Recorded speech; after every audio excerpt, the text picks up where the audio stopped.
Hello students, welcome to my English class. आज हम class 12 का इंग्लिश पोएट्री में चैप्टर 7 डिस्कस करेंगे और चैप्टर 7 का नाम है द पासिंग ऑफ आर्थर, जिसका अर्थ होता है आर्थर की विदाई। अल्फ्रेड लॉर्ड टेंशन का लिखा हुआ ये पोएम है और ये पोएम एक लंबी पोएम है, लेकिन आपके सिलेबस में शॉर्ट में रखी गई है। आधा पार्ट है ये मॉर्ट डी आर्थर करके एक लॉन्ग पोएम थी, जिसका आधा पार्ट आपके इसमें सिलेबस में रखा गया है। इस कविता में कवि बताते हैं कि एक घायल राजा है आर्थर, जो अपनी 3 पत्नियों के साथ अनजान यात्रा में जा रहे हैं और वो घायल हैं, अपना राज छोड़ के जा रहे हैं। उनका एक विश्वास पात्र योद्धा यानी मंत्री है, जिसका नाम है वेडीवर, और वेडीवर बहुत दुखी है उनके जाने से। इस वजह से वो वेडीवर को समझा रहे हैं कि change is the law of nature, मतलब परिवर्तन संसार का नियम है और प्रकृति यदि परिवर्तन नहीं करेगी तो शायद इंसान का जीना मुश्किल हो जाएगा। और वो काफ़ी तरह से समझाने की कोशिश कर रहे हैं वेडीवर को, और वेडीवर को बताते हैं कि जब चेंज होते हैं तो हमें उसमें ढल जाना चाहिए, ना कि उसके अगेंस्ट जाके हमें प्रकृति को नुकसान पहुंचाना चाहिए। चलिए हम पोएम पढ़ते हैं। And slowly answered Arthur from the barge, barge means होता है नाव। And slowly answered Arthur from the barge, slowly धीरे से आंसर्ड उत्तर देते हैं आर्थर, राजा आर्थर फ्रॉम द बार्ज, नाव में बैठे हुए राजा आर्थर उत्तर देते हैं। द ओल्ड ऑर्डर चेंज, पुराने नियम बदलते हैं।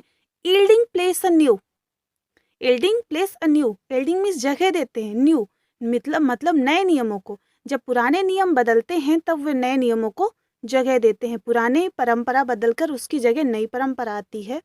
And God fulfil himself in many ways, and God और भगवान फुलफिल्स इसकी पूर्ति करता है हिमसेल्फ खुद से, मैनी वेज कई तरीकों से, मतलब भगवान इस अनेक विधियों से अपनी इच्छा पूर्ति करते हैं। मतलब अपने नियमों को भगवान किसी न किसी प्रकार से लाने के लिए कई तरीके अपनाते हैं।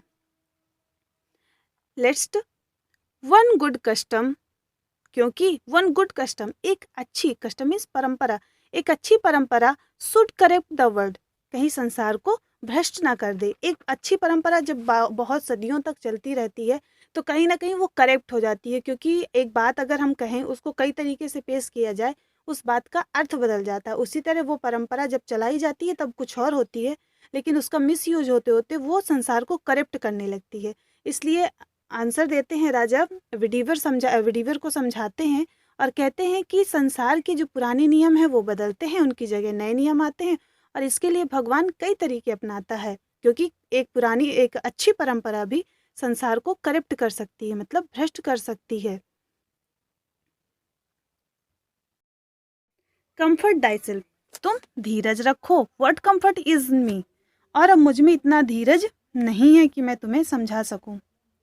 वेडीवर बहुत दुखी है आर्थर के जाने से और काफ़ी ज़्यादा वो स्ट्रेस फील कर रहा है, तो उसको समझा रहे हैं कि मेरे जाने से तुम दुखी मत हो, तुम्हें धीरज से काम लेना है और मैं अब बूढ़ा हो चुका हूँ, तो मुझ में अब इतनी क्षमता नहीं है कि मैं तुम्हें धीरज प्रदान कर सकूँ। I have lived my life, मैंने अपना जीवन जी लिया है। And that which have done, और मुझे जो कार्य करने थे वो मैंने कर लिए, मतलब मेरे जो कार्य थे वो मैंने किए। May he with in himself make pure, और भगवान मेरे किए गए, यहाँ पे ही कैपिटल लेटर में है, भगवान को यू इंट्रोड्यूस किया गया है।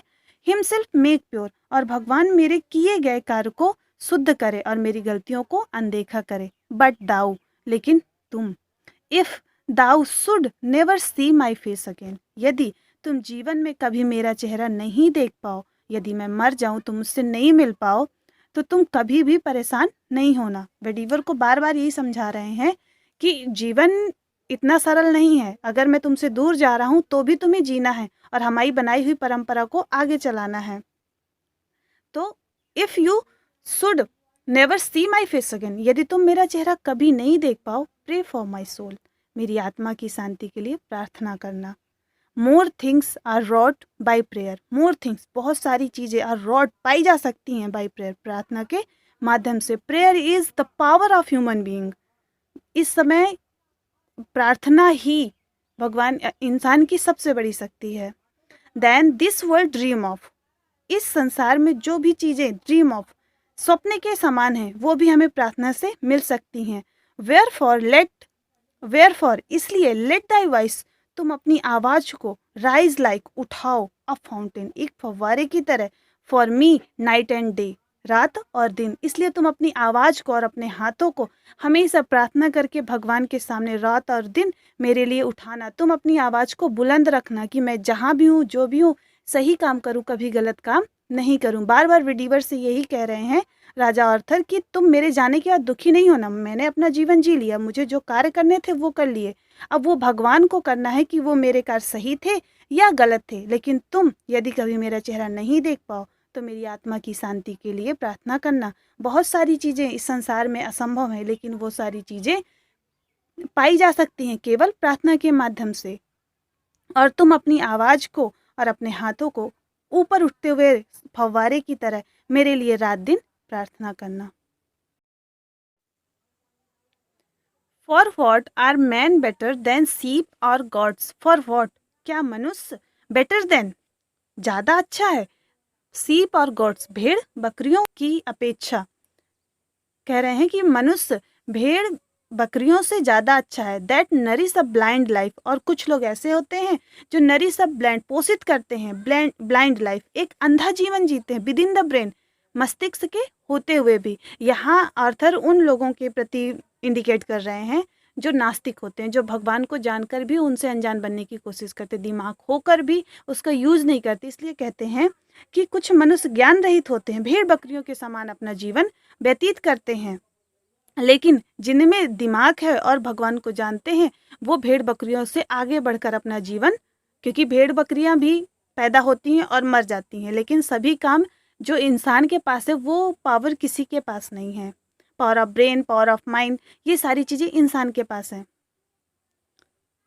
If knowing God they lift not hands of prayer. If knowing God, जो भगवान को जानते हुए भी, they lift not hands of prayer, वो अपने हाथ, हैंड्स ऑफ प्रेयर, प्रार्थना के लिए नहीं उठाते। उनकी तरफ इंडिकेट कर रहे हैं जो नास्तिक होते हैं। कहते हैं यदि वो भगवान को जानते हैं और फिर भी अपने हाथ कभी प्रार्थना के लिए नहीं उठाते, for both for them self and those who call them friend, both for them self, और स्वयं के लिए भी, एंड दोज, और उन लोग के लिए भी, हु कॉल देम फ्रेंड, जिन्हें वे अपना मित्र कहकर पुकारते हैं।